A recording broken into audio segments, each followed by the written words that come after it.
So hi again, everyone. It is my great pleasure to now introduce to you our guest, Joanna Stingray. To anyone familiar with the Soviet and Russian rock and roll, she really needs no introduction. Joanna has many talents. She's a rock star, a producer, a writer, and by the way, this event is also a presentation of her recently published book, Red Wave, An American in the Soviet Music Underground. I, as you can see, purchased and already read the book. It was very enjoyable read. Okay, so if I was to sum this up in only one sentence, I would say this. If there is one person who's single-handedly responsible for the legalization of rock and roll in the Soviet Union, this person is Joanna Stingray. So please welcome Joanna. Hello, thank you, Misha. That was a very nice introduction. I appreciate it. Thank you. And okay, we would like to start with a bit of prehistory. Joanna, could you tell us just a couple of couple of brief sentences about your background as a rock and roller before you first visited the Soviet Union, and as it's related to that, tell us about your Soviet connection, and of course, I'm putting this in quotes. Talk about your family background and your father in particular. So I started wanting to do rock and roll in high school and was in part of a little high school rock and roll band. And then I was in college and did work on the weekends at a clothing store. And it was just so mundane and boring. And so I just had this craving to want to do something different and wanted to do music. So I started to do music, and my first EP, the photos up there, is called Beverly Hills Brat. And, you know, I thought it was good rock and roll. Later I learned it was not great rock and roll, but it was my beginning. You know, I certainly liked a lot of the bands growing up in the 70s and 80s, the Beatles, like everybody, the Rolling Stones, David Bowie was my favorite, but I always had this affinity for punks, maybe not as much for their music as the way they looked or what they embodied. So I always thought that there was a little bit of me that was a punk. So I don't know, there's this crazy photo, I'm not sure, but that was the beginning of my rock and roll and my first EP. And then the connection, so this will not, I have to go out and come back in. I don't know why. So let's try this again. Because the sharing should go right away, and I'm not sure why that's not happening. Let's see. Okay. So my father, did I share? Did I do this? Are you guys there? No, we can't see your screen yet. I know. So hold on. Now I have to exit it.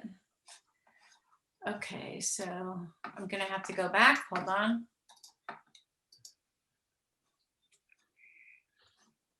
I don't know why Sasha this worked yesterday, that we could just go through. Okay. Hopefully this will work. Yep. Yeah, we can see your screen now. Yeah, but let's hope it'll just keep going. Anyway, my father in the 60s, I was born in 1960, so when I was very young throughout the 60s, he was at home in his office obsessed with making this documentary, and it was called Truth About Communism, and it was a big propaganda film against the Soviet Union. And I just remember growing up always hearing, don't go behind the Iron Curtain, communism is evil. And this is part of when he was making the film with Alexander Kerensky. See, Sasha, it's not letting me go to the next slide. So if you click on the screen, click on this window. Oh yeah, I just clicked. So there you go. Yeah. It just went by itself. So you think I should just click and it'll go to the next one? Anyway. Yeah. Okay, so here's a photo with my mom and my dad and President Reagan at the time. He was the governor of California, and I'm on the left with my two sisters. So we met him at that time, and it was such a big deal that he was the narrator of this film. And you know, his feelings about communism in the Soviet Union were just as powerful as my father. So they had a big connection. Okay, so when how and why did you decide to visit the evil empire despite your father's warning? Because, like you say it in your book, your father always said, "Don't ever go behind the Iron Curtain." So, why did you decide to go anyway? And when and how did it happen? And what was your first reaction to Moscow and St. Petersburg? Well, when your parents tell you not to do something, what's the first thing you want to do? That's first off. I wanted to go and get out of Los Angeles to clear my head and figure out what to do. My EP, Beverly Hills Brat, came out. We kind of had a lawsuit with my manager, and it was all falling apart. And I just needed to have some space to try to regroup and figure out what I was going to do with my life. And I called my sister, who was going to school in London, and I said, can I come visit? And she said, sure, but unfortunately I'm going on a trip to Russia for a week. And so I had these memories flood back from my father telling me never to go. And I said, can I go? So that's how I ended up on this 1 week trip. It was very difficult to get to the Soviet Union, especially from America in the 80s. You had to go through the Soviet organization in tourists that went through London. And we would go 3.5 days Moscow, 3.5 days Leningrad. You're not supposed to leave the group. You're supposed to stay with the tour guide, and you're on the buses, as you can see by this photo. This is my first 3 days in Russia, being in a bus, looking out of the windows, seeing these big murals and photos of Lenin all over, being in Red Square and seeing the hundreds and hundreds of people waiting to go in and see Lenin. And it was interesting because, as an American, I knew that, communism doesn't allow for religion. It doesn't allow for idols. It's part of the reason why they didn't like rock and roll. Because rock stars become idols. But to me, there was no bigger idol than Lenin and these people waiting for hours to see. So it was a little bit contradictory of what I believed of communism. But, it was interesting to see. But after being in Moscow, I thought, my father's right. It's an awful place. The people look unhappy. It's cold in every way. And I thought I would never come back. When I went to St. Petersburg, we missed one of the photos. There we go. When I went to St. Petersburg, I had a phone number from a friend of mine whose sister had married a Russian immigrant, who said, Joanna, you're a rock and roller. You have to meet Boris Grebenschikov, the most famous underground rocker in Russia. I didn't believe that, but after being in Moscow, I was so bored with being on the tour that I decided I was going to tell them I was sick and had to stay in the hotel. Fast forward, I meet Boris and his cello player, Seva Gakel, at a metro. We go to Seva's flat, and Boris was cool and he had a great energy. I still didn't believe he could be a rocker, but I thought, how nice, how neat would they think it is to meet an American rocker? So as you can see, I brought my album cover and I brought my promo photos, and I was quite excited. I had my shaved head on the side, and I thought, how lucky are they to meet an American rocker? Boris asked to listen to it, and I gave him a cassette, and he was listening, and he thought it was cool. He liked the song Boys Are My Toys. He thought it sounded a little punk, and I was very proud, and I just felt good. And then out of niceness, I thought, well, can I hear some of your guys' music? And that's when I put on my Sony Walkman. I heard Boris's song Tonight. I knew they could only record on 2-track, not on professional machines like we could in the West. And I was immediately just transformed by hearing the music. It was haunting, and it was sad and happy at the same time. There were so many emotions. And from that moment, my world changed. And I would ask Boris questions, and the philosophical words that would come out of his mouth and the spiritual words, he had been the most enlightened person I had ever met. So from that moment, my whole being just wanted to be in Russia with Boris, and then from Boris introducing me to other rockers, to be with all of them. And that's the beginning of being totally focused on just getting back to Russia as many times I could each year. Great. So through Boris, you discovered the whole vibrant underground music scene behind the Iron Curtain. Could you tell us what was your reaction to that? The first, the very fact that such sin existed in the Soviet Union, and what was it like? Your first-hand expression. And basically, here in the same question, let's start talking about the Leningrad Rock Club. What was it? Well, what I can say is meeting Boris, meeting all the other rockers, the whole atmosphere, the whole Tusovka that I became part of, it was completely visceral. It just hit me in my soul.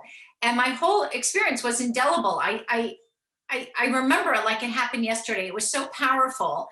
And, the rock club was this incredible place. It was like the hippest club in the world. It was almost like Studio 54 was in the day, that Studio 54 was all about who could be part of it, who could be let in.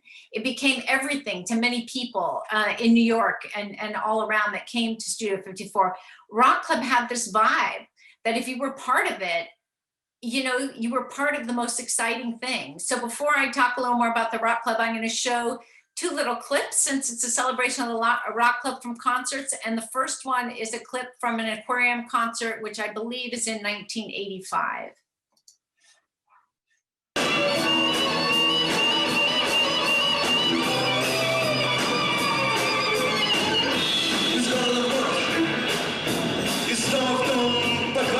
Чужих друзей, наверное, когда я вернусь домой, это будет музей. Вперед в 10 стоят на пороге 13-й год, и хотя бы два дня там, где светит солнце, и где нас никто не найдет. Сегодня ночью кто-то ждет. Сегодня ночью кто-то ждет.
Okay, so that was obviously Boris and Aquarium, and I don't know, I still get goosebumps watching it. It doesn't matter that the equipment wasn't great. They were just magnetic, and they just had so much energy. It just touched you, deep into your heart. And now's another little clip from Zoo Park at the Rock Club.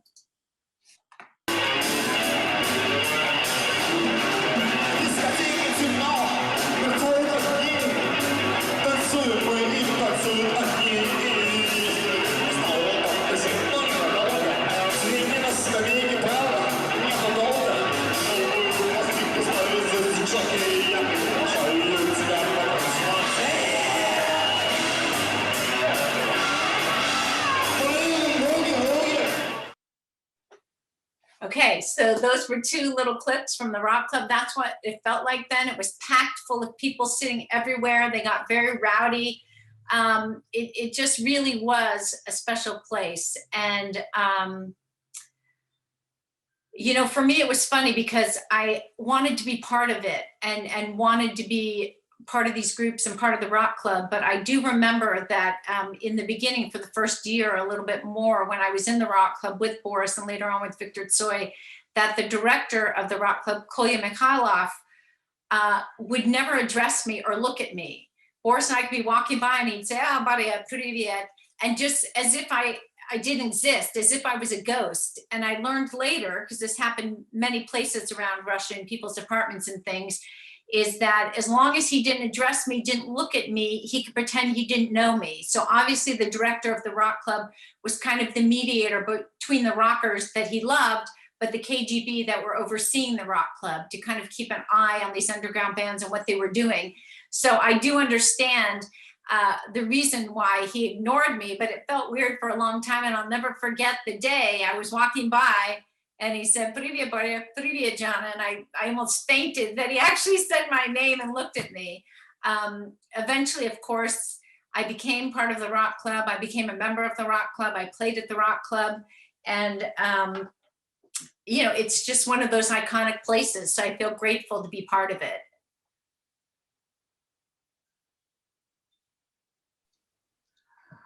Okay, so you got exposed to this vibrant underground rock music scene. And my next question is, when and why did you decide to expose this scene to the West? You know, again, like I said, when I went to Russia, I didn't believe there was rock there. When this Russian immigrant told me there was, I laughed, because no American at that time, from what we were exposed to through the TV and through the news, the propaganda that we saw in the US, you would never believe there was rock in Russia. So when I came back from my first trip and then from the second trip, I became like a missionary. I couldn't talk about anything but this Russian rock, and people would look at me and laugh the same way. They didn't believe it.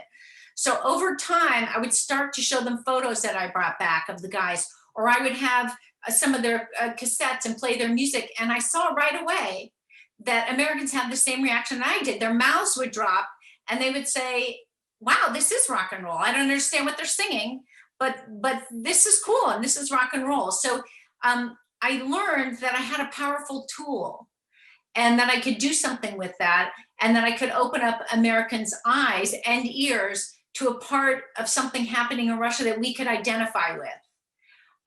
So that was my idea. And first I was going to put out just an aquarium album. And then I thought, you know, it's going to be the first time Americans hear Russian rock. Maybe I should give them a variety. So I asked Boris if he would help me put it together, and he did. And the two of us came up with the whole concept and the 4 bands that was on it. And we got it together. It took about 9 or 10 months to get all of the stuff out. We had to get their lyrics. I put in some under my boots. I could take out an insole and stick the lyrics. I carried some tapes in this big leather jacket I had.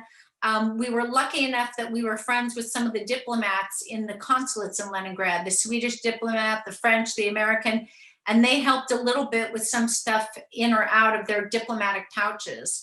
So through just perseverance and drive, we got everything out, and the album came out, and it got so much press and coverage in the States. And I think it really showed Americans a side of Russia they never knew existed. You know, as Boris said in an interview from those days, that we could build a bridge to, you know, connecting both our countries through rock and roll. It really is a powerful tool. Okay, Joanna, I have a little suggestion. Just let's change our plan just a little bit. I know I played some videos in the beginning, but I know also that some people, a lot of people actually, missed them. So now when talking about the Red Wave, why don't we play an excerpt of each of those 4 Red Wave videos with you just saying a couple of words about each of the bands while I'm pulling this off. Can you tell us just a couple of words about Aquarium? And then I will play just. Okay, so should I stop sharing? I have to stop sharing, right? If you could, and then we'll just get back. Yeah, we'll go back. Okay. So You want me to Aquarium. talk? Okay, so the Aquarium obviously is Boris's band. He's the first one I met, and you know, it was amazing. They had a lot of musicians. So beside the rock element to the band, they had a violin player, they had a cello player, which I really fell in love with cello from Aquarium. I love cello in any rock song. And you know, they were a little older than the other rockers that I met, so they were kind of the hippie group. They felt very hippie-ish. You know, they all lived in communal flats. Boris lived in a communal flat, and it just reminded me of you know, the 60s films I had watched about the 60s in America. It was very much that vibe where they were all communal, they were friends, they would hang out together and work together. I found it to be a wonderful, peaceful band. Okay, great. And now let me play you a portion of the clip that Joanna helped them made for as part of the Red Wave project. We will discuss in further detail a little later.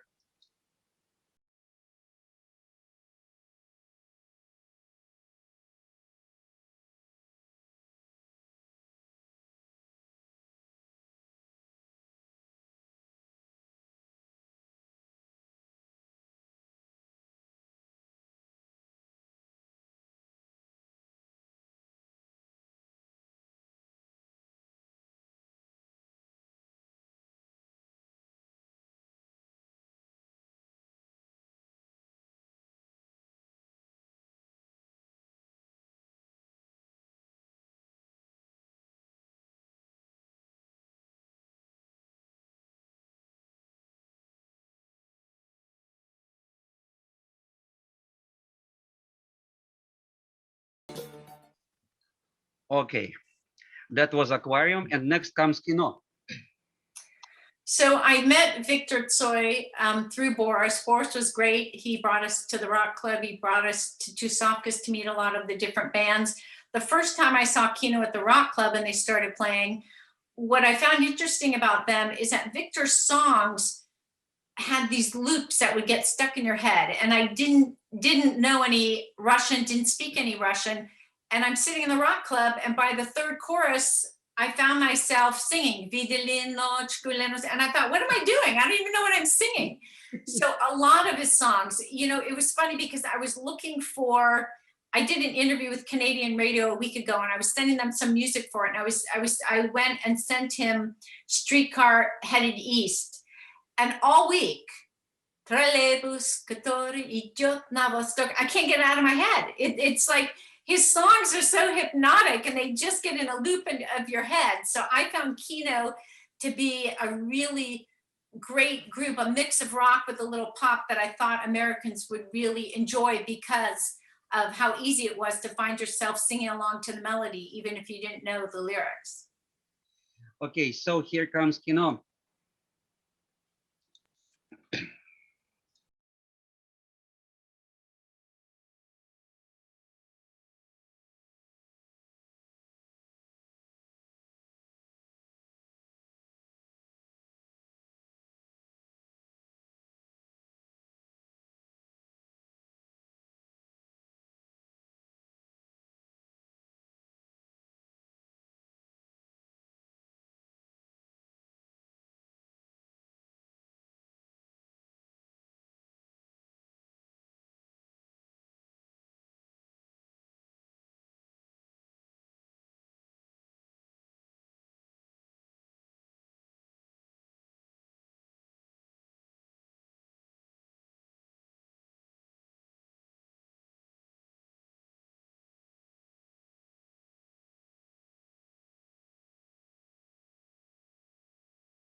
Okay, let's move on.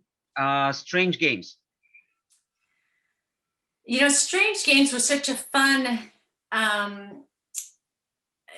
it was a band with so much energy. You know, they reminded me a little bit of the ska band out of England, the Madness. And when I first saw them at the rock club, there's a whole bunch of them. There's a brass section, and they're playing and they're moving in unison and singing. And, you know, it was just a really kind of crazy fun band. By the time I shot the video for the Red Wave album, they had broken up into two groups, and the two Selagoop brothers, who I'd become very good friends with, started Games. So I shot the video with the two of them. And of course, Sergei Khirokin, who had his hands in everything, said, okay, I'll be in the video, and Gustav Guriana from Kino. And it was the funniest video to shoot. It was so cold. It was minus 10 degrees. It was freezing. And we shot on the streets of Leningrad. And all I remember is that they were acting so goofy, and Russians would be walking by and they wouldn't even turn their head. Again, I don't see it. I'm not watching. It was so fun to make. I just kept laughing. It was hard to keep the camera straight. Okay, let's see that.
And finally, Alisa.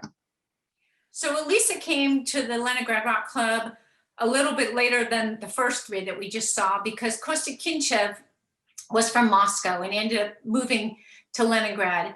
And when they played at the Rock Club, it was just something else. They were just so different than any of the bands. And Kinchev was so mesmerizing in this kind of seductive, just sexual energy. You know, he moved and he would twist his body that everybody in the audience, including me, would just melt. There was something so demanding about his presence. And when I filmed him, the same thing. He didn't speak any English. I didn't even have to tell him what to do. I just had the camera and he just moved. He just had an incredible energy. Let's see the video.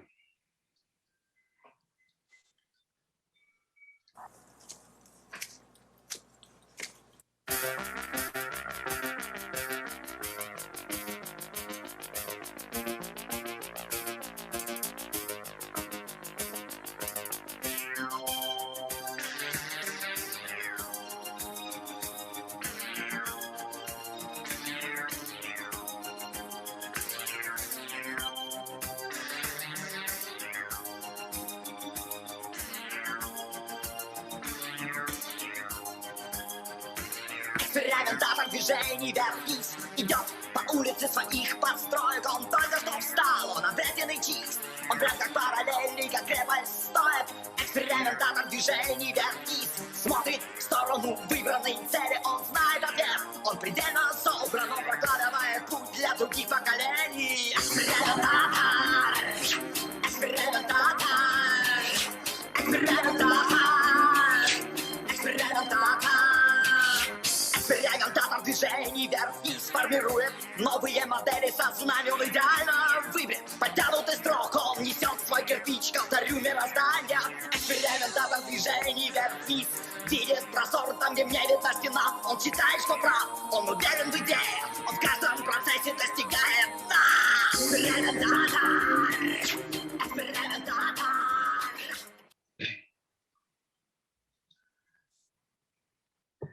Okay, and that was Alisa.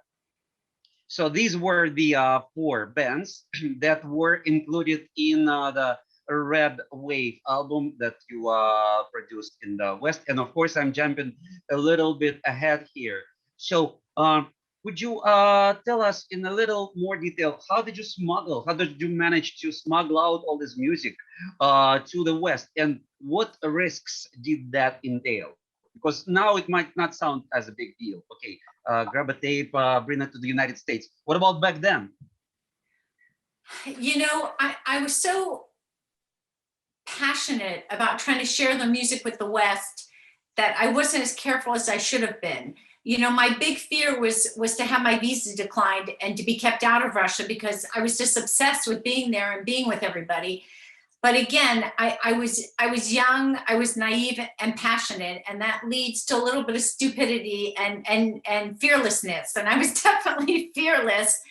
And, you know, I was lucky for a long time, and I was lucky enough to get out all the things I needed for the album and to have the album out. And I was lucky to go back a couple times after that. But, you know, it caught up with me, and eventually I became an enemy of the Russian state, and my visa was declined.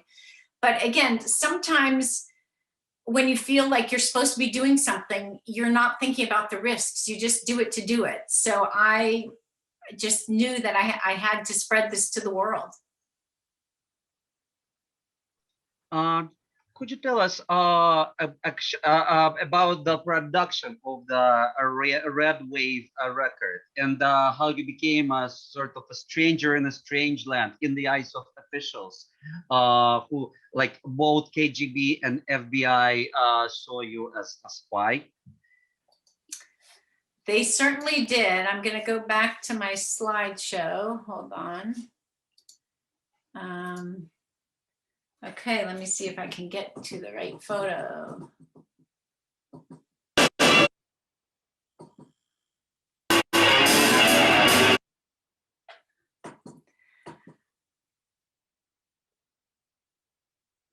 Okay, so what I learned about my experience with the FBI and with the KGB, and eventually I was questioned twice by the FBI, once by the KGB, is that they seem to have been trained at the same school, and they really had tunnel vision for what they thought were red flags. And for them, all they saw was an American girl was going in and out of Russia under communism, starting in 1984, in the beginning of 1984 at 23, and going in and out every 3 months.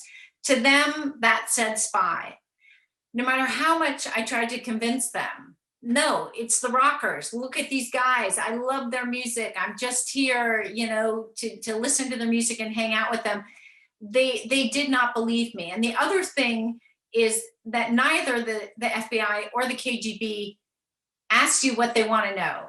They don't call you and say, come down, we want to have a meeting with you, and then say, we have to have a meeting with you because we think you're a spy. Neither of them do that. They kind of have this twisted, circuitous way of trying to meet with you and question you. They never use the word spy, and they never say, we think you're a spy. They pretend that they're just there to find out, oh, have you met anyone at the consulates while you're here? Have you, but it was obvious what they wanted to know. The other thing that was obvious is that they seemed to know that I knew they were playing a game, but they were okay and weren't going to let me know that they knew I knew they were playing a game. I mean, it's like this crazy thing. And what's on the screen now is one page of my about 8-page or 9-page FBI file that I had gotten after requesting it. It took about 3 years to get it. And what's so crazy is they state in the third little paragraph, it is theoretically possible that Fields is currently already cooperating with the Soviet officials. Even they, no matter what I said, they actually really thought that I was working with the Soviets. I mean, it baffles me to this day. But what I didn't know at the time is that those years in the 80s had some real heavy duty spying going on, and some, you know, big things, and undercover agents in the Soviet Union were getting killed. And so I guess there was a lot going on behind the scenes that I wasn't aware of at the time. I was just young, loved the music and went. But again, it was just bizarre how similar the FBI and the KGB are. I mean, I'm happy that at least I could get my FBI file. I tried to get my KGB file, I think about 10 years ago, through one of my fans, whose father worked in the KGB, and he came back and said, no, it's still active. And I thought, how weird. I hadn't been in Russia forever, so I'm not sure how it could be active. So it's crazy. I'm going to have to try to share again while you go on to the next question. Okay, great. Well, we are slowly moving on to the next part. So you produced the Red Wave album in the West. Can you please tell us how it happened? I know you were talking to one of the major labels about producing it, and the only reason why they didn't agree was potential legal problems. If you could just remind us a little bit about that. And also, very importantly, then we will talk about your love story with Yuri Kasparyan. So I brought the tapes back to the States, and I went to some of the record labels through friends or connections. I got to some of the big ones, and I got to Mo Austin, who ran Warner Brothers. And it amazed me when I went to Warner Brothers, went to Capitol Records, these huge labels, and they saw the bands and saw some video clips I had made and music. They all were into it right away. They were so surprised and so shocked that something so cool was going on, halfway around the world. So they were interested right away, but it always came back to the question, what are the legalities? And I said, they're underground. Nobody owns their music but them. They're not even allowed to record there or put out records there. But they got spooked. Big companies obviously want to do everything by the law. And so they were just too nervous and they couldn't do it. I later on realized that all of those big American record companies had huge contracts with Melodia, the Soviet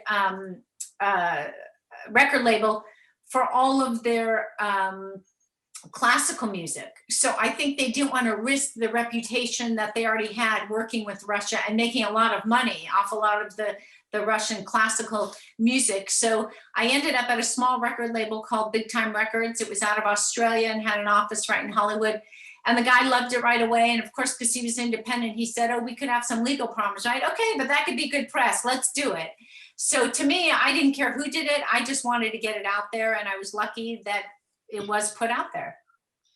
Yeah, the reason why I decided to dwell on this part just a little bit because there is a popular idea that Soviet rock and roll did not stand any chance in the West to begin with because lyrics are Russian, and B, the quality of music and the musicianship is very negligible. In fact, from your book and from your words now, I can see that the big labels such as Capitol and Warner Brothers were interested. And the only reason why they didn't really decided not to release the music was because of the potential legal problems. So I hope this is as much of a revelation for many people here as it was for myself. Now let's move on to the next question. Very touching, very romantic. The love story. Tell us, who was Yuri Kasparyan, who later became your husband? What happened that kept you apart? And how did you finally get back to Russia? I know I'm jumping a little bit ahead here. Well, obviously I met Yuri through Victor, and he didn't speak English. I didn't speak any Russian. And when I met him with Victor. It was after the Rock Club Festival where I saw them play, and immediately fell in love with their music and their whole image. And they were such a kind of hip looking band. And when I met Yuri, I was attracted to him right away. Victor and I clicked right away as just kind of people that found it very easy to talk to, as if he was an old friend. And so my communication with Yuri for a long time was always through Victor, who would translate. So the three of us spent a lot of time together, and we became this great kind of, little group, but a great trifecta, the three of us just hanging out. And it was just a good mix of our three energies. And, it didn't take long for Yuri and I to fall in love. And, I started spending more and more time with the Kino guys, at Gustav's house, at Yuri's house. And eventually we became a couple. And then we decided to get married, and it was a big deal.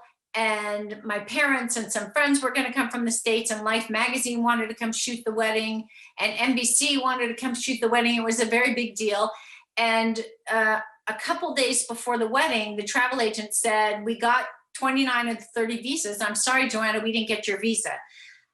It was like my life was just pulled away from me. I was so devastated. And what was strange about the timing of it is that I was so sure on every trip before that my visa would be declined, and it never was. By the time my visa was declined, I had already gone to Moscow, met with VOP, which is the Soviet publishing agency, because I knew they were mad at me, and had this whole conversation with them. And in the end, signed paper saying I took the music out illegally. The bands didn't know I stole their music, and here I'm paying this penalty and fee. And after that, they started doing business with me. And I had all of this business in the middle of talks. I was going to bring Bowie to play in Russia, and Boris was going to be the opening act. I was getting Boris a record deal in the States. I had all this official stuff going on with the Russians. So I, for the first time ever, was above board. And I had not 1 ounce in my body that I would have my visa declined. So when that happened, it was devastating, and it was just awful. For 7 months, I tried every way I could to get back into Russia. My parents went to Europe and went to Soviet consulates trying to get me visas. They were declined all over. Finally, in the end of July, and this is after months of hardly having a conversation with Yuri or anybody. You know, people have to remember that in the 80s, there was no internet. We didn't have computers. We didn't have Skype. We didn't have Zoom. So when I was away, I was disconnected. You know, I cried every day because they were in Russia doing their thing, and I was, you know, stuck, and it felt like I was in prison in LA. So I did find a way after about 7 months to come in through Helsinki on a night boat, where then they take you touring around Leningrad for 7 hours. So you didn't have to show your passport with your photo. Everybody certainly knew me. You just had to give a passport. And that's when I legally changed my name to Joanna Stingray. All the Russian kids were calling me Stingray anyway, but I had a new passport number, and I went on a boat, and this photo is on top of Boris's roof for the 7 hours that I got to come and see Yuri and see Victor and Alex Kahn and my friends and Boris. And then I had to leave, but at least I got in and, you know, got to be near everybody again. And not long after this, it was reversed and my name was taken off the enemy of the Russian state list.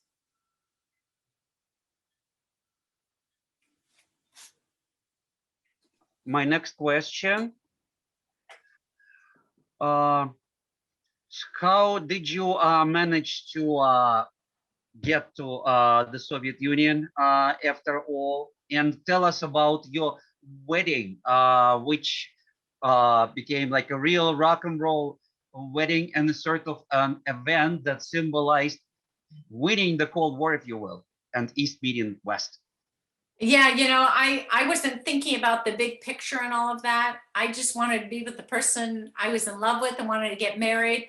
I had a lot of American politicians that were fighting for me. And I think what the most powerful thing is, in the end, our Secretary of State, George Shultz, who died not long ago, was at a meeting with Shevardnadze, the Soviet counterpart, discussing a meeting about Gorbachev and Reagan. And Secretary of State Shultz brought up, how can Gorbachev keep touting his glasnost and that things have changed if you're not letting two people who are in love and want to get married? And literally within the week later, it was overturned and I could get back to Russia. And, you know, we fought so hard to get married, and it was so exciting to finally be able to do it. Again, I was it felt like a dream. I don't remember too much of it. Thank goodness I have a video of it. Victor was Yuri's best man, and Mariana was my best lady. They were signed for us. And this is our wedding, just walking out and into the room with our families being there. And, you know, it was incredible to finally be married and to have to fight so hard to get married. You know, it's a big deal, so you almost don't believe it when it happens. But it was Sasha Lipninsky from Zhukimu, who was a good friend of all of ours, who later on had put out a little video, some shots of our wedding after and going to the River Neva, who said that this wedding, the day of this wedding and this rock and roll wedding and this party was really symbolized the end of the Soviet Union, that it really felt like the Russian Camelot. and that things had changed there. So for me, I was just happy to be with the person I wanted to be with.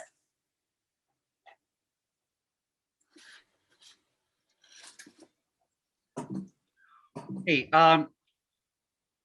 if This you is also, remember, yeah, go ahead. If you remember in the beginning, and I'm addressing everyone here, I said that if there is one sentence to kind of sum up everything about Joanna's role in the Soviet underground rock movement, is if there was one sentence to do it, it would be Joanna is the person who single-handedly responsible for legalization of rock and roll in the Soviet Union. So let's talk about that part. How, as a result of you releasing a Red Wave, was rock and roll legalized in the USSR? What was the reaction of Gorbachev to it? And what was its impact on careers of your Soviet rocker friends? Right, and I only know this now from my good friend Alex Kahn and his wife Anna did her PhD on Russian rock. You know, I put out Red Wave for the West. I wanted the Western people to see this creative, artistic thing going on in Russia, something they could identify with. I never did it for the Russians. But what happened is when it did come out and then it was in the press all over the world, the Russian fans of these bands heard about it and they really kind of saw me as a hero, that I legitimized these bands that they loved. So they were the ones that started calling me Stingray. I'd walk by and they'd have their arm up in the air, and that was first. But since recently learning through Alex Kahn and his wife Anna, is that it played out so interestingly because somebody from VOP supposedly came and put a Red Wave album down in front of Gorbachev on his desk. Gorbachev looked through the whole album inside and out and looked up and said, how can these bands be put out in the West and not here?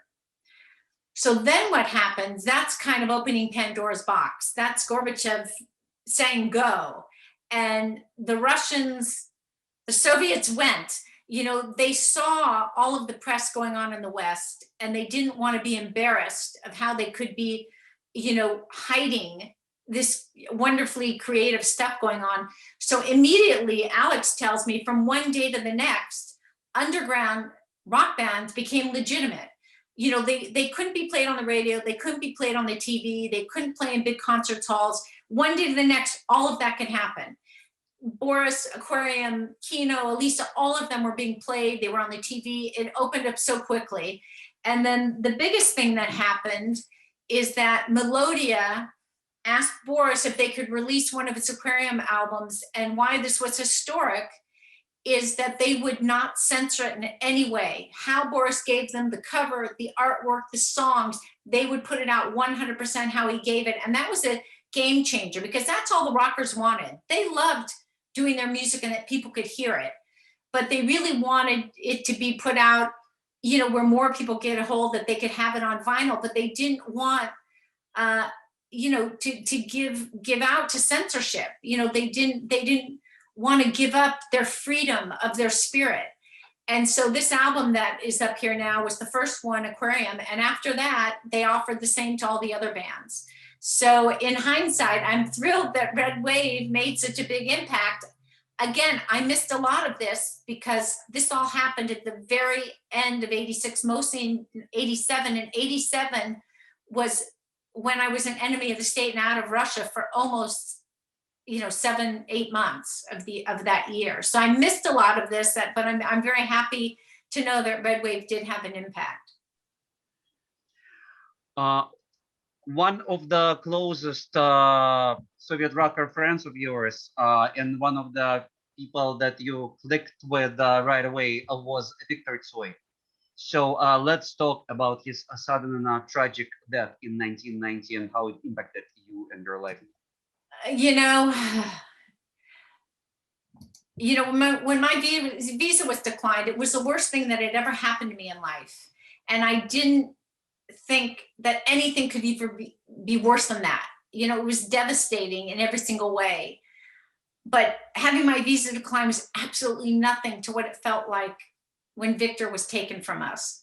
You know, he was such a steady in my life, and he was such a great friend in the way that when I was in the States, he somehow knew how hard it was for me to be away from them. And he would be the one that would send me little drawings or send me little notes.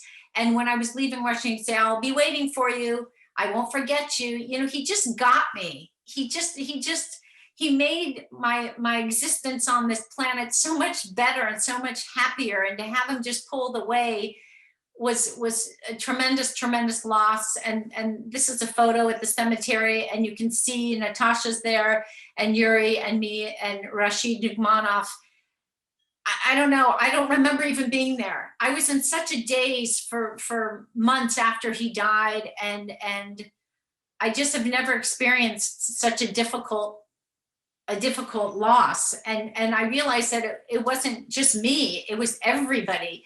But I did think, you know, when I was looking at these photos, when I was writing the book about his death and what it meant to the Russian people, to me, this is so beautiful, all these flowers and this color, and that he's with all these, you know, green trees. He loved being out in nature. So somehow, as sad as this is, there's some beauty in this photo, and it just reminds me what a good soul my friend was, what a decent, good human being he was. And I'm over the top thrilled that he lives on. You know, it's amazing to Google how many people in different countries sing his songs and record his songs and listen to his songs, and how people use his songs for protest songs all over the world. You know, he's one of those people that is just, you know, comes along once in a lifetime and had a special energy. And we were all lucky enough to have his music that'll live on forever. And I am so grateful that I had him in my life. Okay, thank you, Joanna. Well, other than underground music scene, you've also discovered a thriving arts scene in St. Petersburg. And in fact, some of the musicians were also artists. So why don't we talk about that? And also about you bringing this exciting new art to the United States. And maybe talking about Andy Warhol and his impression on that also. You know, what I loved about the whole Tusovka in Leningrad is that nobody was in categories. You know, in the States, you were supposed to be an artist or you were supposed to be a musician. And when you tried to do both back in the day or be an actor, people would say that means you're not good at any of them. You should be in one lane. And the whole atmosphere in Leningrad in the 80s was just about expressing yourself in whatever medium you felt. So many of the musicians were artists. Many of the artists were also musicians. In this photo, you see Timur Novikov on the left, who was part of the industrial percussion section of Kino, Gustav Guryanov in the middle, who's the drummer, and Afrika Bugayev there. And it was fascinating. You know, my stepfather and my mother were very involved in the art world here in America. So I was used to being around art, and I found it so organic in the studio of Timur's, of the new painters, and how they really did their art just to do it, not to sell it, not even to show it. They did it for themselves, and they would finish a painting, and half the time they would put it on the floor, and these paintings would pile up, and somebody would be sleeping on them. You know, I really saw that it was all about the task of making it. It wasn't about the finished product, and there was such beauty in that. It really was amazing. And, you know, again, I spent hours and hours and days with the guys, and there was just nothing more fun than being around all this creativity. Okay, now let's move on to your own career as an American rock star in the Soviet Union, and then later on Russia. How did your own career start in Russia? So like for some time you were helping your musician and artist friends to get their art to the West. How did your own career start? Before I talk about that, I just want to show, this was the invitation to a big art show I had in the US. And this is the front of the invitation. And that's an artwork, a drawing done by Victor Tsoi. I loved this invitation that I still have. And this is, again, an art show, finally on my second art show. Before that, none of the rockers could come out when Red Wave was out or when I did my first art show, but this is my second art show with Africans and Sergei Solovyov, the famous Russian director, and they came to one of my art shows, which was amazing. In terms of my own career, you know, it started naturally that just hanging out with all of my friends in Leningrad at the time, Boris and I started writing songs together. Then Sergei Korokin would write songs, and then I would write the lyrics. And then I would write some English lyrics to some of the game songs, some of the Kino songs, even some of the Elisa songs. So it just happened, again, organically. This was just our life, being creative. So my first concerts I did with the band Games, and they're one of my favorite bands, and especially live because they have this underlying punk sound and feel to them. They're one of the best performing bands ever. They had so much energy. But so this is a photo from one of my earlier concerts in Leningrad with Grisha Sologub, who did such great harmonies, even though he didn't speak English. I was very lucky to be able to work with Games. And then when all of the bands, as I said earlier, after Red Wave came out, when all of the bands became above ground, I found that this bubble I had in Leningrad, every time I landed in Leningrad, all my friends were there. Kino was there, Aquarium, because where else could they be? You know, under communism, you couldn't go anywhere. Once it was all above ground, I would land in Leningrad and nobody would be there, not even my husband. You know, Kino became so famous in 87, 88, they were gone. So I started going more often to Moscow because that's where the center of business really is in Russia. They make it very tough to do anything from St. Petersburg in those days, Leningrad, that it was called in those days. So I was spending more time in Moscow, and Victor, who had left his wife Mariana and then was with Natasha, spent more time as well in Moscow. So I'd see him.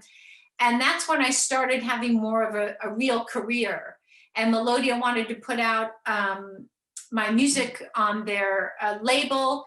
And then I met some of the Moscow rockers, and that became kind of like my second posse. You know, the Leningrad underground bands were off just touring everywhere, but I started doing some stuff with Yuri Kasparyan, who I love, from Brigada S on the right, and Sergei Galanin on the left. And when I started having my own solo projects and playing concerts, Galanin played in my band for a while, and he was amazing. He's like such a great musician, and he has a great stage presence, and he was great at doing backup. So I was very lucky that I kind of had a whole second experience in Russia. And then by the time I became very famous in Russia, I had a lot of fans. Most of them were young girls, 13, 14, and 15. And I had this crazy hair, blonde and brown in the middle of blonde. And as you can see in the photos, all the young Russian girls who do the same thing, they were amazing. They were so young and full of hope and sweet girls. I was very, very lucky with my career in Russia and with the fans I ended up having. Okay. Oh, the other thing I want to say, I know you asked me this before. So, and at the height of my career, where I'm lucky enough to have become, you know, famous as a rocker, as I always wanted when I was younger before I went to Russia, you know, when you achieve that, you realize that it doesn't give you the complete satisfaction or fulfillment that you think it will. And you find that it's not enough. Like, who wouldn't want to be a rock star? We all think like that's it. But when you're lucky enough to have a career and be famous, you realize that there's something else still empty. And for me, I remember by now Victor was gone, but I remember how Victor behaved in his belief of life and when he became famous. And that's where I started using my fame to do things and send messages that were important to me. And I was always very into the environment and clean air and clean water. And I had always loved Greenpeace. That invitation I showed earlier with Victor's artwork for the first art show I had was a benefit raising money for Greenpeace in the States. So I started doing things in Russia, like this photo where I became part of a Greenpeace action when they opened an office in Moscow, and we chained ourselves to the British embassy. It was against freedom of speech of something that had happened in England. So I did a lot of things after that in terms of the environment and in terms of awareness for AIDS and teaching the young people in Russia to wear condoms. Russians did not ever wear condoms. I rarely. So, you know, I was lucky that I found a way to use my fame to make me feel like I had a purpose in life and that I was doing something bigger than just myself. Okay. While we are, when you were talking about being in Leningrad and then moving to Moscow, why don't we just spend this couple of minutes talking about the cultural opposition between Moscow and Petersburg, and in particular, how was it or is it manifested in your rockers friends' music? To put it in short, how was Leningrad different from Moscow, the way you discovered it? And Yeah, it's interesting because I did many interviews, as most people who know me know. I did a lot of interviews with all the bands in the 80s, and with the few Moscow bands I was friends with, Zvuky Mu, Center, some other ones. And I never ever heard any of the Leningrad bands ever say anything about the Moscow bands. They were just underground rockers. They loved each other. They had good things to say about each other. Really, it was the Moscow bands, not Zvuky Mu, but other fans and people in Moscow that would bring up that Leningrad's not the real Russian rock. They're copying the West, and we, the bands in Moscow, are the real Russian bands and the Russian music. And so it was so weird. And you know, there was even a competition between the cities in general, very similar to how there's always been competition between New York and California. What's the hippest city? What's the most artistic city? What's the coolest city between the two? So there definitely was that little rivalry going on. But again, I never heard it from the Leningrad musicians or people. I heard it from people in Moscow saying that. Again, maybe there was a difference in the music. I didn't focus on it. I just liked the music I liked. But you know, was Zvuky more a little more Russian than the Russian rock? I don't know. You know, DDT is Russian. It all felt Russian to me, and it all felt powerful, and it moved me, and that's what matters. Who cares what it is? If it's good rock, it's good rock, right? yeah, you're right. Okay, Joanna, why did you leave Russia? Things seem to be perfect for you. You finally reached your goal. You became a rock star, living in Moscow, the center of the city, starring the film, doing so many different things, even your own TV show. Why did you decide to leave all of a sudden? You know, I was doing so much. You know, my life in Russia, I basically lived through 3 different political systems. I was there under communism, which I, as a Westerner, found so intriguing, especially because I knew I could leave. But just the camaraderie with the musicians and everything was fabulous. I was there during Glasnost, which is kind of the best period, and the Russians were the happiest, this time of freedom, where you could say whatever you wanted, but nothing else changed. You still paid pennies for your water, your electric, you still were given everything. And then the third period was the capitalist period. And that for me in the 90s was kind of like the Wild West. And everybody was obsessed with getting money and getting dollars and doing anything legal or illegal, trying to do it. And it wasn't my favorite time there, but it was the only time in Russia I actually made any money. And it's because I had a TV show where I did interviews with Western musicians and edited with their video clips. So I was there, but it wasn't the happiest time there. It was just a chaotic time. There were a lot of hooligans that would beat people up on the streets. You know, I had the Russian mafia call me to a meeting to ask me for money because my videos were on the TV and they thought I was paying money to have my videos aired. You know, it was a little scary. And when I got pregnant with my daughter from my second Russian husband, Sasha Vasilyev, who was a drummer from the band Center and then became my musical partner and my romantic partner. At first I thought I would have my daughter in Los Angeles and then move back to Russia. But somehow when I was leaving Russia, when I was 5.5 months pregnant after editing one of my TV shows, I just had an epiphany. And I just thought, you know what, I'm going to stay in LA. And I literally left Russia and I left. Again, there was no connection with the internet. I left Russia and hardly spoke to any of my friends or anybody for years.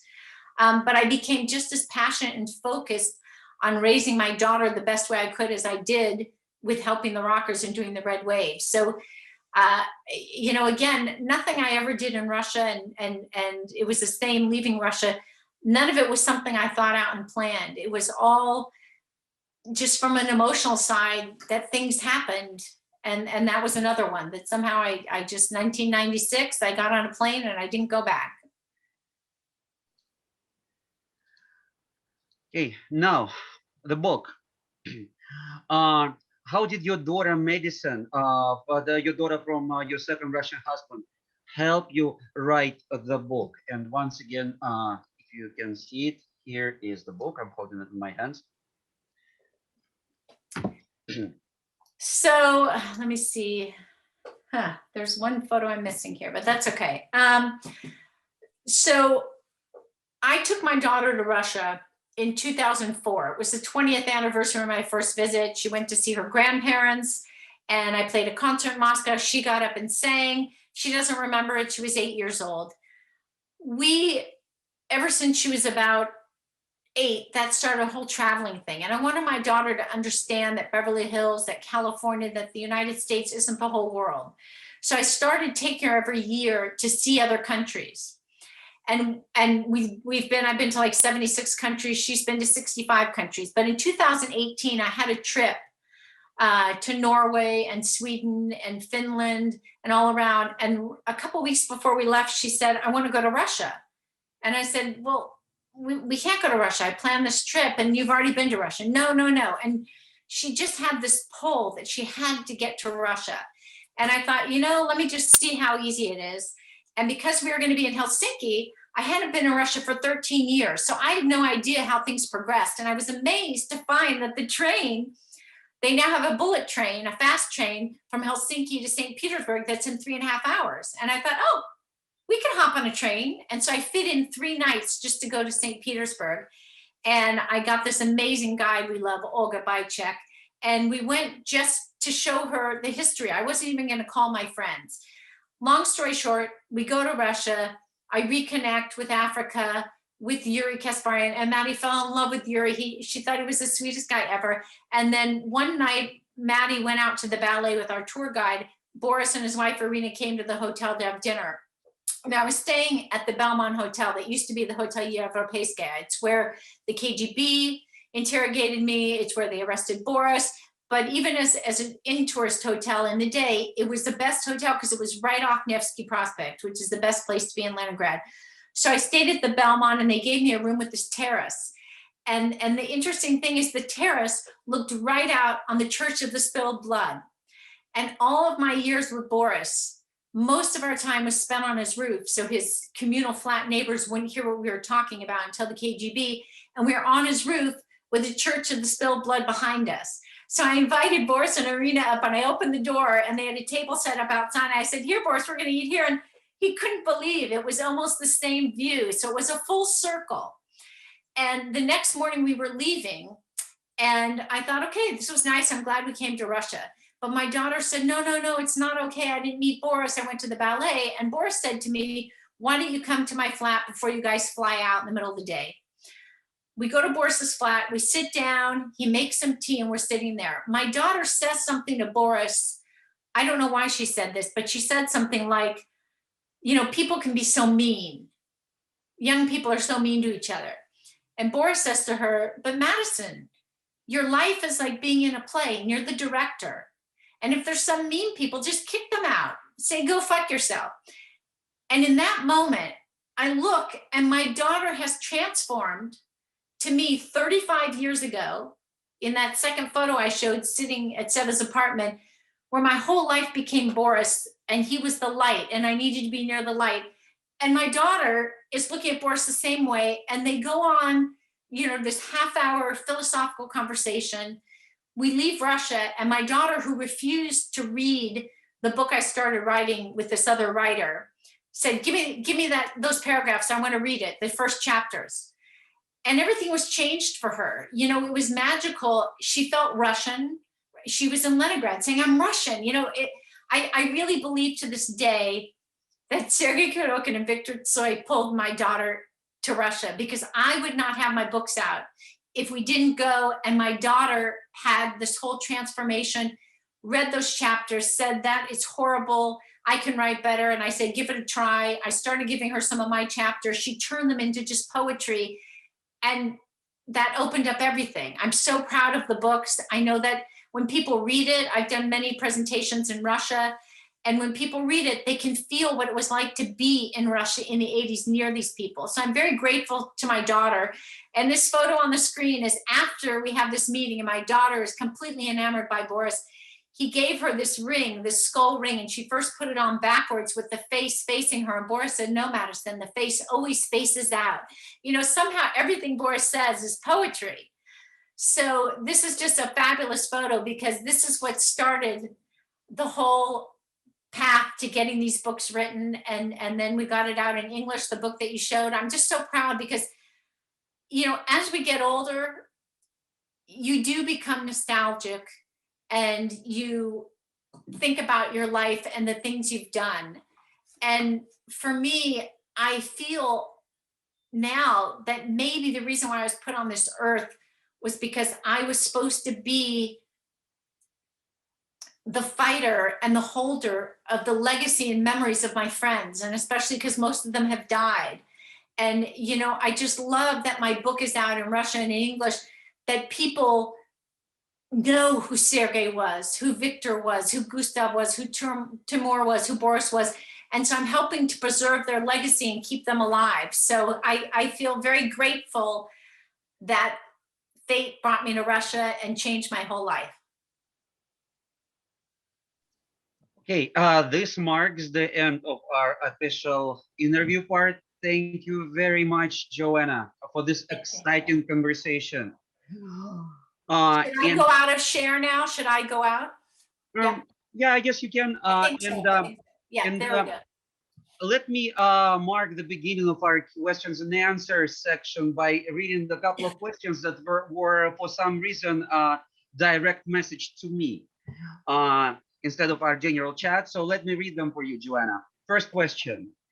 When these Russian guys took up singing rock or starting rock bands, did you see the Russians as being westernized, or did you see rock music as being Russianized? Or maybe it was not either. I ask this because rock music is considered quintessentially Western: rebellion, sexual energy, the angry son misunderstood by his father. Or did you see the Russian rockers as imitating Western culture? Or did you see them as changing this Western convention, rock, and changing it into something distinctly Russian? Very interesting question. Yeah, you know, it was all very visceral. It just touched me, and I wasn't overanalyzing the beginning why. I just knew I was drawn to it and drawn to them. You know, it wasn't their music. To me, the music wasn't separate from the people. You know, I loved Aquarium because I loved Boris. I loved Victor because I loved Kino. I loved Kino because I loved Victor. You know, it was everything combined of what was going on. And, you know, to me, it was real rock. And only when I started to do interviews or to put out the Red Wave in the West, did I think analytical, is this Russian rock, is it imitating rock? You know, to me, it was just good rock. But I do understand how important the lyrics were in the Russian rock. And, you know, when I did interviews with the Russian bands about which Western bands they liked, most of the bands that they liked were from the 60s, or it was the new British bands. And almost every one of the rockers said that the 80s American bands were bland and they were dull. And they were bland and dull because in the 80s is when you first had the multi-million-dollar contracts. And the Russians were so smart. They just understood life, and they understood that once you're paid a ton of money to do something, even subconsciously you self-censor or you self-serve the person that's giving you all that money, and it leads to dull music. So to me, what they were doing had the same vibe, even though I didn't understand the lyrics, as the 60s music here when the bands were in the same circumstance. They did their music just for themselves. They weren't doing it because they wanted to make money or because they wanted to do things. So again, I think organic rock and honest rock and real rock, no matter what language it's in, I think people can feel it and understand that it's worth listening to. Thank you for your answer, Joanna. And the same person is asking the second question. It's Andrea. As we all know, rock and roll is incredibly patriarchal field. And sure enough, all the rockers and band members in Russia you've shown us are male. In your time in Russia, did there exist such a thing as a female rocker?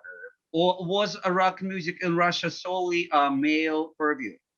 Just as in the US. Right. In one of my first interviews with Boris, I asked him, are there any female rockers? And Boris said, no, unfortunately not. We're a little old fashioned that way.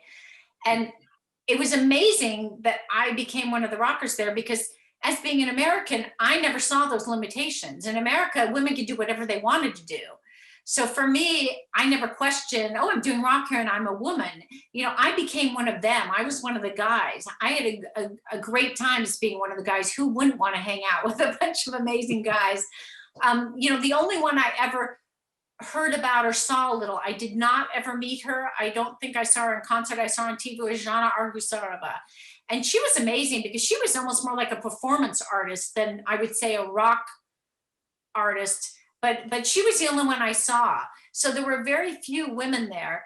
And, you know, I think that was part of my appeal to my young fans, that these 13 and 14, 15-year-old Russian girls saw, you know, this woman that was riding a motorcycle in her videos and doing kung fu or wearing dark sunglasses. And I think it empowered them to want to have that kind of freedom and opportunity to do whatever, you know, they wanted to do. I felt very lucky. I just want to make a note because I see that one of my best friends, Alexander Khan, is on the Zoom, who I love dearly, who translated my Russian books. We have 2 Russian photo books coming out that he helped me with. And he was such a big part in helping me finish the book. And I also just want to mention that he has an amazing book he wrote in Russian on Sergei Kurokin. He was one of Sergei's good friends. And I'm, you know, when you're young, you just do the things you like. And every night in the first year or 2, I would hang out with Boris and Sergei. But Sergei didn't speak any English. So every night we made Alex, because he was Sergei's best friend, hang out, where poor Alex just wanted to be home at 11 or midnight, but he had to hang out just so he could help translate between Sergei and I, you know, having discussions at night. So I just wanted to point that out because I love him so much. Okay, and now I'm passing this on to Sasha, who will conduct the rest of questions and answers section. Great, thank you so much, Misha. Andrea, Lou, I think we just read out both of your questions, but you still have your hand raised. I'm going to unmute you just in case you'd like to follow up, but if not, no worries. Oh no, the questions were answered. Thanks. I didn't know how Great. to unraise. Okay, great. Thank you. And I'll lower your hand for you. Great. So we have a question from Mark Yaffe. Hi, Joanna. What did your anti-communist father think of all of your USSR focused activities and Soviet rock? I know Mark Yaffe. He's amazing. And I think he's doing he can say exactly, but I think a PhD on Russian rock. He knows a lot about it too. You know, again, my father, who warned me to never go behind the Iron Curtain for many years, thought I was crazy going to Russia, as my mother did. They were both nervous I was going to be arrested, things were going to happen. But as life so often happens, it came full circle. And I think in about 92 or 93, my father came to Russia. So this man who made probably the biggest Western propaganda film against the Soviet Union and Russia comes to Russia. And as they say, you can teach an old dog a new trick. And there's this, on my website, there's a video of this TV program that is following my dad on Arbat with all of my fans. He's meeting my fans. And then we stop for the reporter to ask my father a question. And she says to him, what do you think of Russia? And you could tell that my father had been practicing for days. And he looks in the camera and says, Здравствуйте, как поживаете? He was so proud of himself. So here's this man that made me so fearful of this country that in its older age, he was in his 80s probably at that time, or late 70s, came to Russia and realized that a political system is not the people. And that, you have to separate them. And even in countries that have a difficult situation, bad things going, that you can find light, you can find nooks and crannies of amazing things going on and things that we can connect with. So I was very happy because my dad died not too many years after that, and to just know that he went to Russia and saw that it wasn't as scary as he thought. At least not all of it was as scary as he thought. Great. Rita Safarian, sorry if I'm mispronouncing that. I'm going to go ahead and unmute you. Hi, can you hear me? Yes. Hi, Joanna. Thank you so much for your wonderful, fascinating presentation, and to the Jordan Center for this event. I have this sort of question. What do you think about sort of this recent resurgence in kind of the cultural capital of Russian rock in Russia right now, right? So there are movies coming out about rock stars. Viktor Tsoi's anthems are used as protest songs, right? Whereas, in the 90s, rock music was of course prevalent, but wasn't as in the forefront as it is now. So what do you think about this? Why now? And also, what do you think Viktor Tsoi would think about this phenomenon of his song Перемен being used in the streets of Russian cities and the cities of Belarus right now? Thank you. I've been asked that a lot lately, because they certainly were playing it in Belarus, and the two guys that played it were arrested. It's been played in Russia. I'll answer the Tsoi question first and then go back to the Russian rock. Sometimes things in life take on a life of their own. And Viktor Tsoi's song Перемен took on a life of its own. There's no question that Viktor and the song Перемен at the end of the Asa film changed everything for Viktor. Kino at that point was starting to become very famous. But when Asa came out, and that last 4 minutes of the film where he's singing that song and it's outside and everyone has their lighters, was so powerful and touched so many people. From one day to the next, Tsoi and Kino were here, and then they were here. It just catapulted him to unbelievably a high place in the level of being famous and important to Russians. Sometimes when things take on a life of their own, they become something they weren't. And I did many interviews with Viktor, and I have an interview with 88 where I asked him what his songs meant on Grupa Kroivi, and he said that it wasn't political. His songs were more about an internal struggle that each of us human beings have, that we all have a kind of psychological cage inside us that stops us from doing things. And he wanted people to break out and not be afraid to do things. So when I was asked about what I thought of Belarus using his song as a protest song, even though Viktor himself didn't write it for that, or that he would have used it as a protest song, I think he would still be thrilled and happy, because it means some people were moved by a song to feel confident in themselves to go out and stand for what they want to and use his song for that. So I think he would be okay with that, but he never really blatantly set to sit down and write political songs. So I think that's number one. Again, I love seeing anything about Viktor. The more I see about him, the better, because he deserves to live on forever. He was an incredible human being and an incredible musician. In terms of the rock music, it did disappear for a decade. And like everything in life, it almost takes a generation or a certain period of time to have people circle back around to it and become nostalgic. And again, I was separated from Russia for so long.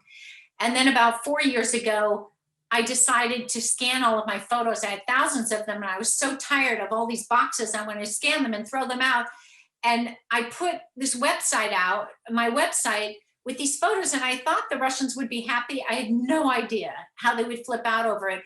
And that was the beginning, about 4 years ago, 5 years ago, I think now, that Russians became very nostalgic of the 80s in Russia. And that includes the Leningrad Rock Club. I also think there are certain periods in history that become iconic times, and you never know it when you're in it. We were in it in Leningrad, and we were having fun, and we knew how exciting it was. Never did we imagine that it would become this historic period that probably will never be done again in that way, maybe something else different. In the United States, it was the 60s. That's why Americans are always nostalgic to talk about the 60s rock music, because it had a magic to it that you can't copy. For Russia, it was Leningrad in the 80s. So I think it took this long period for people to be at some point in their life where they're missing something or nostalgic, and what they're hooking on to bring them renewed joy is the rock bands from the 80s. What I love about all of my friends, and I'm doing a Zoom with some of them on Friday, I'm so excited, is that they're all still doing music. You know, they're such pure musicians. Boris is exactly who Boris was 35 years ago. He only wants to do two things: write and record new songs and play. And he goes from city to city and he plays. He can't even wait till the evening to play his concert in the hall. In the day, I'm sure you've all seen videos on YouTube, he plays in the underground, he plays on the street, they just play anywhere. You know, he's an artist, so pure and so 100%, he hasn't changed at all. Neither is Yuri. He does this incredible Kino symphony. Garry Sukachov is acting in films, he's directing videos, he's in music videos, he's doing more music. You know, they're as creative as they always have been. So I love that it's come back around, and that everybody in Russia and in many parts of the world are taking notice again of the 80s rock. Sorry, it was a long answer. There were two questions. There you go. And next we have a question from Maxim Matusevich. Hi, Joanna, loved your book. What do you make of the post-Soviet trajectories of your friends? Many of them have followed very different paths. Africa, Kinship, BG, and others. Thanks. You know, when I went back to Russia and reconnected with them in 2018 and then had my book presentations 2019, there were little rumblings about, you know, one rocker became nationalistic or one other negative things. You know, for me, I'm 60 years old now, and I so realize it takes a long time to live to realize so many things. And I so realize how who I am today is because of these guys, all of them, and how much they touched me and shaped who I am. So for me, they're still the same people. I have such love for them. They're all still doing music. Kinship's still doing music. He has at least the army, as I said earlier. Boris, even Vitya Selagub is playing. Poor Grisha isn't alive anymore, his brother, but Vitya's son plays the part, the guitar and the harmony parts that Grisha did, which is so sweet to see. You know, they're still who they always were. You know, I didn't see a lot of change. You know, I know they all own nice apartments or houses now. They all have cars. It's so funny to even think of Boris driving and that he owns a car. You know, Yuri, I taught how to drive with Victor. And last time I was in St. Petersburg, you know, Yuri was driving me in his SUV and I'm in the passenger seat. You know, it was bizarre. But it's great. It's great that they ended up making money and can have a lifestyle and live a little bit better. But the essence of who they are at their core, to me, has not changed. And sort of a related question. I have a question asking you to compare Russian rock music in the 90s to the energy and music of the 80s. Rock music where? Say it again, sorry. What do you think happened to Russian rock music in the 90s compared to the energy of the 80s? Oh, you know, it's a complicated question. And as I said earlier, these magical things that happen in different times in the world at different places, it's hard to duplicate them. So why it was so incredible in the 80s, you know, the stars were aligned, the energy was aligned, it all just happened. Did part of the creativity come out of communism and not being able to get stuff from the West or not being able to make a lot of money? Did that impact how they were doing their art? You know, when you can't make any money from your art and from your music, you're not going to do it unless you can't live with not doing it. And these artists from the 80s did it because they couldn't do anything else. Rock music was their blood. It was the air they breathed, you know, that they took breath every morning they woke up. You know, in the 90s, communism was gone, capitalism came in. There were a lot of independent record companies. Again, I left in 96, so I don't know what happened in the late 90s. But I think like American music in the 80s became a little dull from what I hear from Russians, there wasn't anything in the 90s that was as exciting, as new as it was in the 80s. So that's, again, I'm not an authority on that, but that's just what I heard. And we have a question from Yelena Bernatska. What a wonderful retrospective. Joanna, how much do you feel British punk rock influenced the early Leningrad scene? Particularly in terms of linguistics, there is a phenomenon where American punks, the Ramones or Green Day, sing with a British accent. I always thought there was a similar linguistic lilt to Russian rock and punk. You know, the British rock of the 80s was very important. And what was so funny is here's an American that can get anything that I want. And I would go, hello, I would go to Leningrad, and Kino would play these songs. And I would say, wow, that's such a cool song. Who is it? And they would look at me and say, how do you not know? This is the Smiths, or this is the Cure. So what's kind of ironic is that the Russians were turning me on to the new British music, because when bands came out in England, it would take months, maybe 6 months for it to come to America.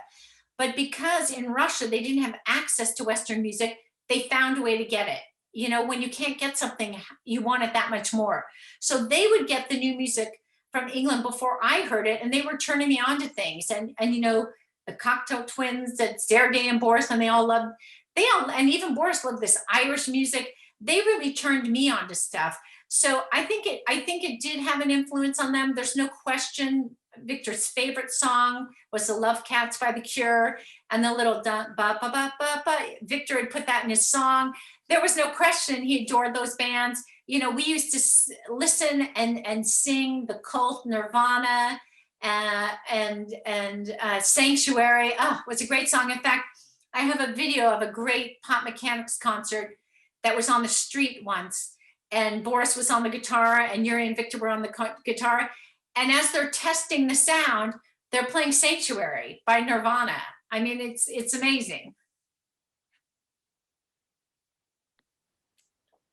And we have a question from Marco Biasioli. Hi, Joanna. Thanks for the fascinating talk. I wondered if you know how Soviet and Russian rock musicians reflected on their commercial success in the 1990s. Were they nostalgic about the past? Did it bother them that their music was now mainstream rock? Did they perceive a sort of loss of authenticity in the movement, etc.? You know, I've only asked a couple of them because many have passed. Sergei passed, Victor passed. But I did ask Boris when I saw him, is your life better now than it was? Like, are you happier now than you were in the 80s? And he said it's better. So I think to be able to still do it in his own way, that it's pure and he feels he's expressing himself in a pure way, but then to make a living off of it and be able to have a decent apartment and have things is the best of both worlds. You know, Vitya Sologub was always so interested in electronics. I remember one of the best things I ever brought in for the rockers was a drum machine. And they were like so crazy over this drum machine. And it was Sologub, Vitya Sologub, that would spend hours sitting and programming. And then I brought in a 4-track mixer. And, you know, he in the last 10 years has a very successful career composing music for films. You know, they found ways to continue their art. So I think they're all as happy as they were. And you know, Boris is not nostalgic. He's not one that likes to look back and talk about the 80s because he's in the present of writing his new songs and recording. But yeah, I think most of the rockers that I know that are still alive are happy, still happy. And we have a question from Sean Hillen. Contrary to the life of Pirimian, Soy's Kukushka has been co-opted for use in very nationalistic context, sponsored by the Russian state. For instance, the opening of the Kerch Strait Bridge to Crimea. Would this be compatible with the personality and beliefs of the Victor Tsoi that you knew?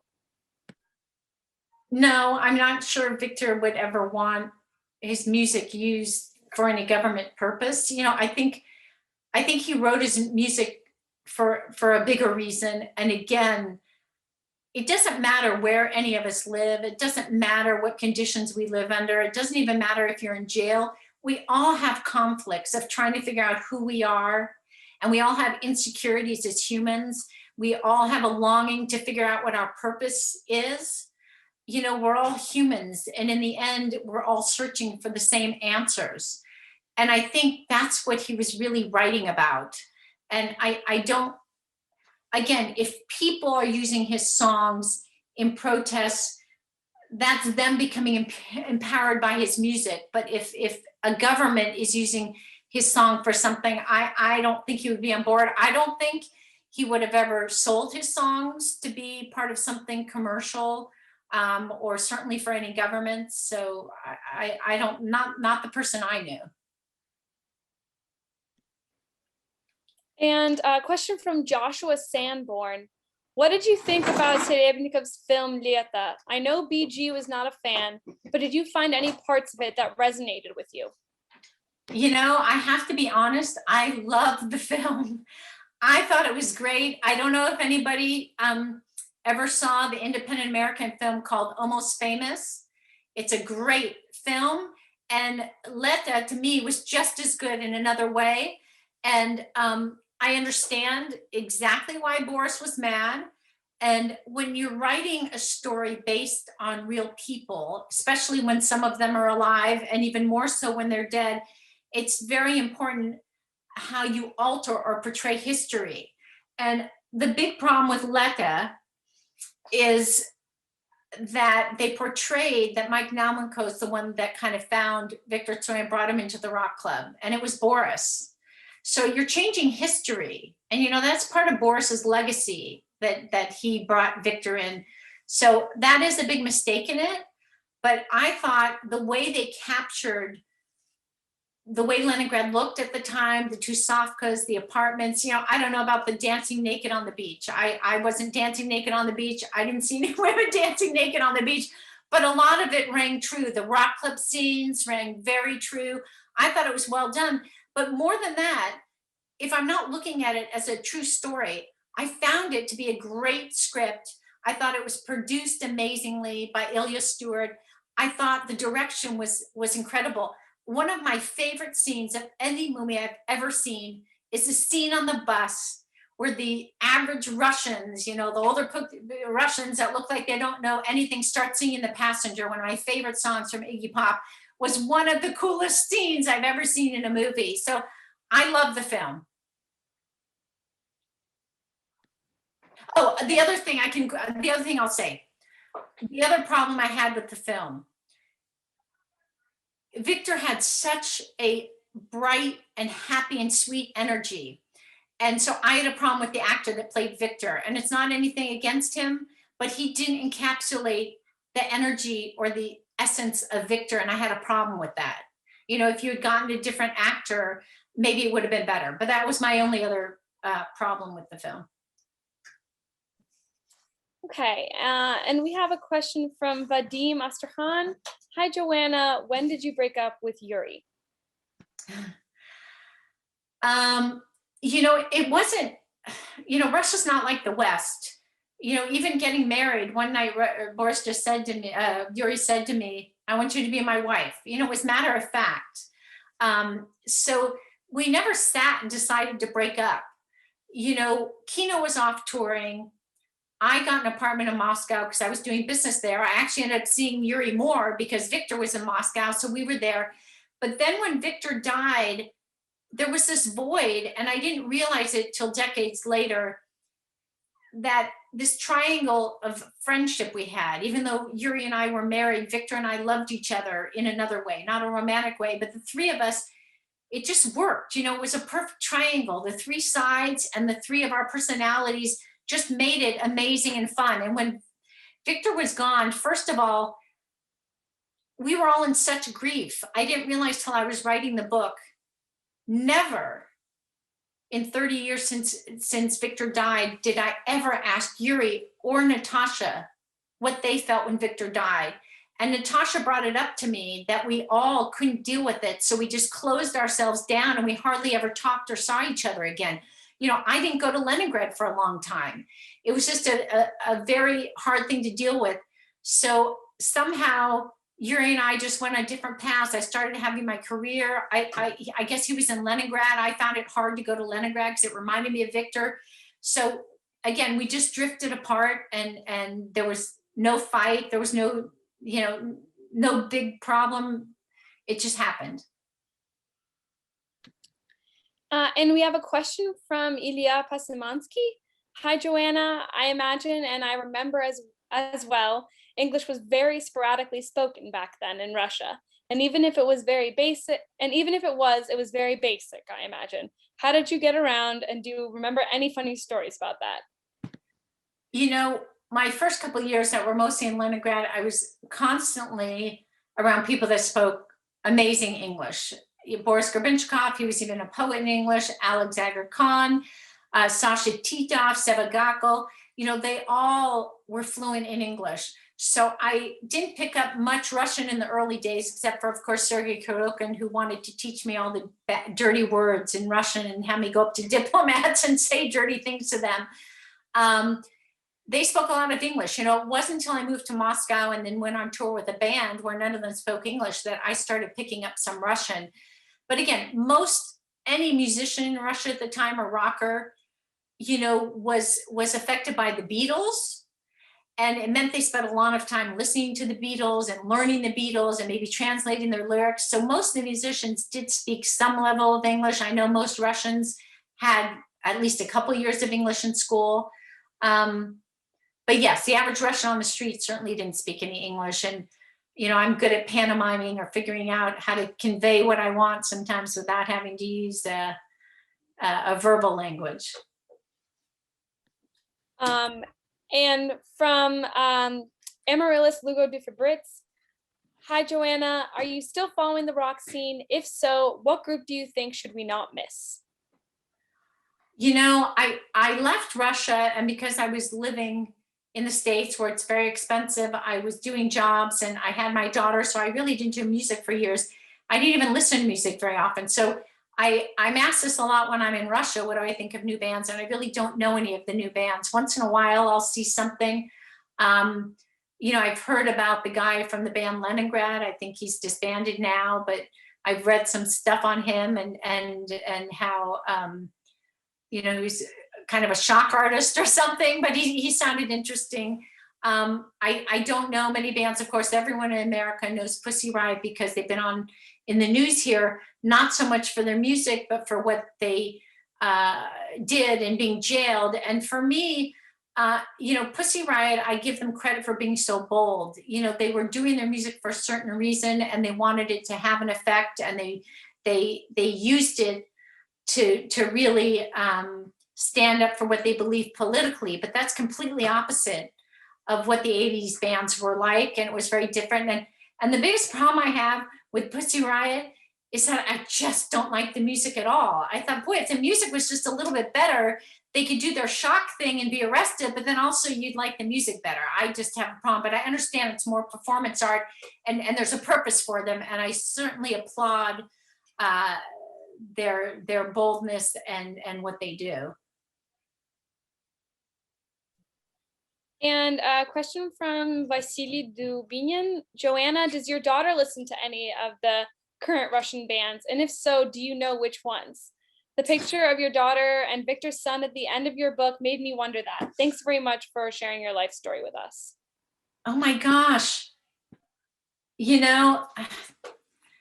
Hold on, she's on the phone. Hold on, because she was listening.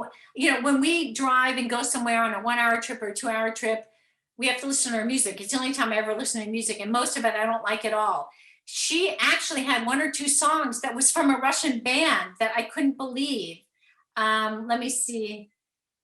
If she answers me, I'll tell you later. But I was shocked. There must be some Russian band that made it, in the West or something. But, she was brought up and heard the Russian music. She certainly, of all the Russian bands from the 80s, could sing along Easiest to Kino, as I said. It's very catchy. And she spent so much time helping me write the book by looking at videos. And for her, it was very hard because she spent the most hours watching videos of Victor and of Sergei, of us, you know, having picnics or laughing and doing things. But she really studied them to get the nuances of how they spoke and how they were, to be able to help write about them. And I'll never forget, she was so sad one day and she came in tears and said, I'm so sad I'll never be able to meet Victor or Sergei. She completely fell in love with them. So she feels very close to all the Russian artists because writing the book made all of them part of her life as well. And a question from Jay Quintero. Hi, Joanna. Thank you for all that you've shared. It was great. I had a question about a part in the book where you talk about BG's interaction with the Soviet Copyright Agency and his denunciation of Red Wave.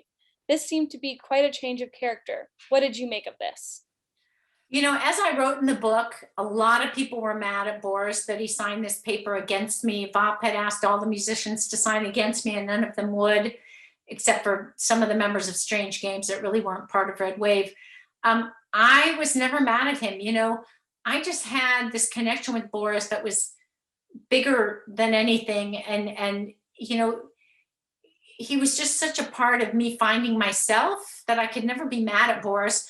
And I understood why he did it. You know, I was telling him and all the bands numerous times, if anything happens, if the shit hits the fan, throw me under the bus. I'm an American. Do not let yourselves get in trouble or anything happen to your families. I said that. And you can't say that to people that are important to you if you don't mean it. And I did mean it.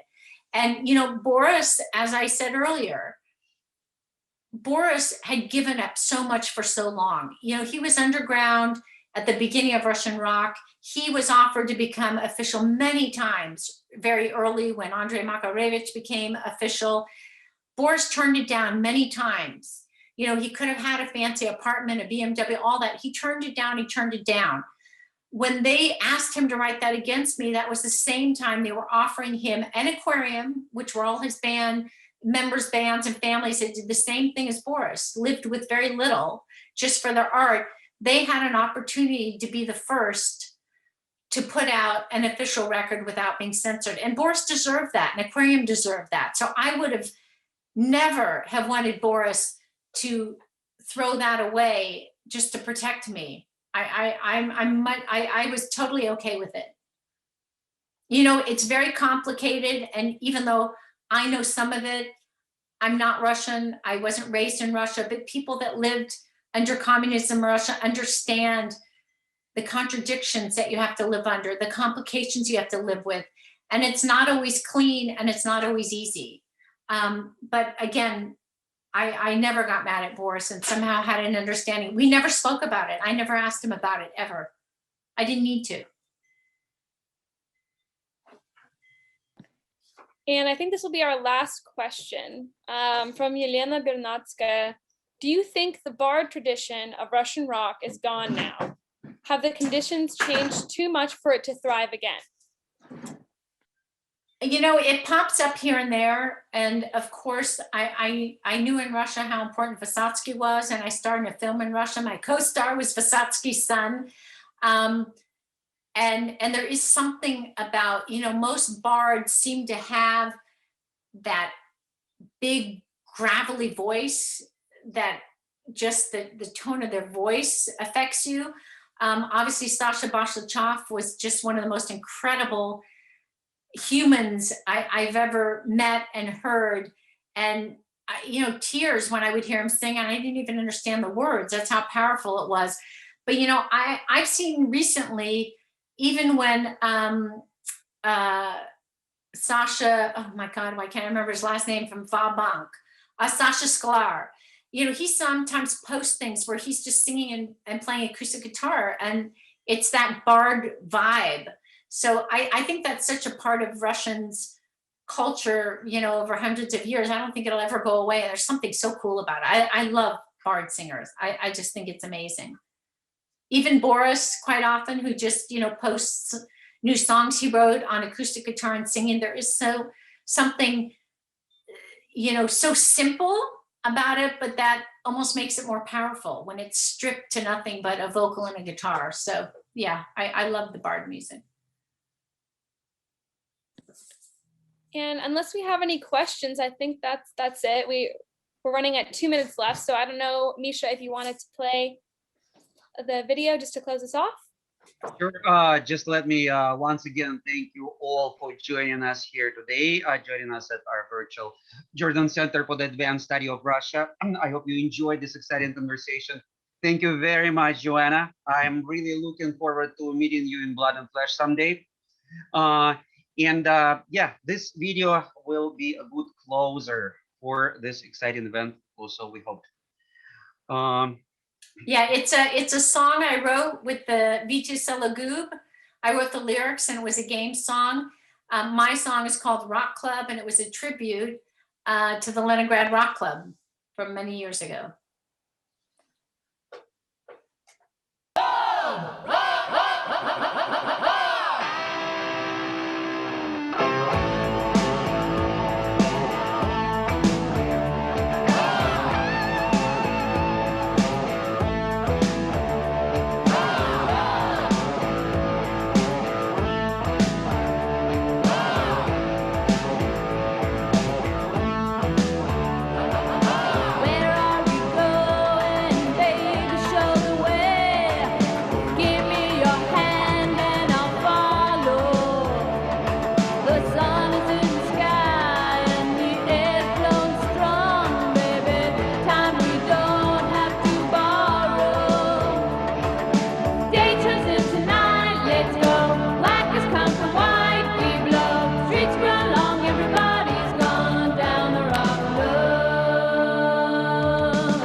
Thank you so much, Joanna.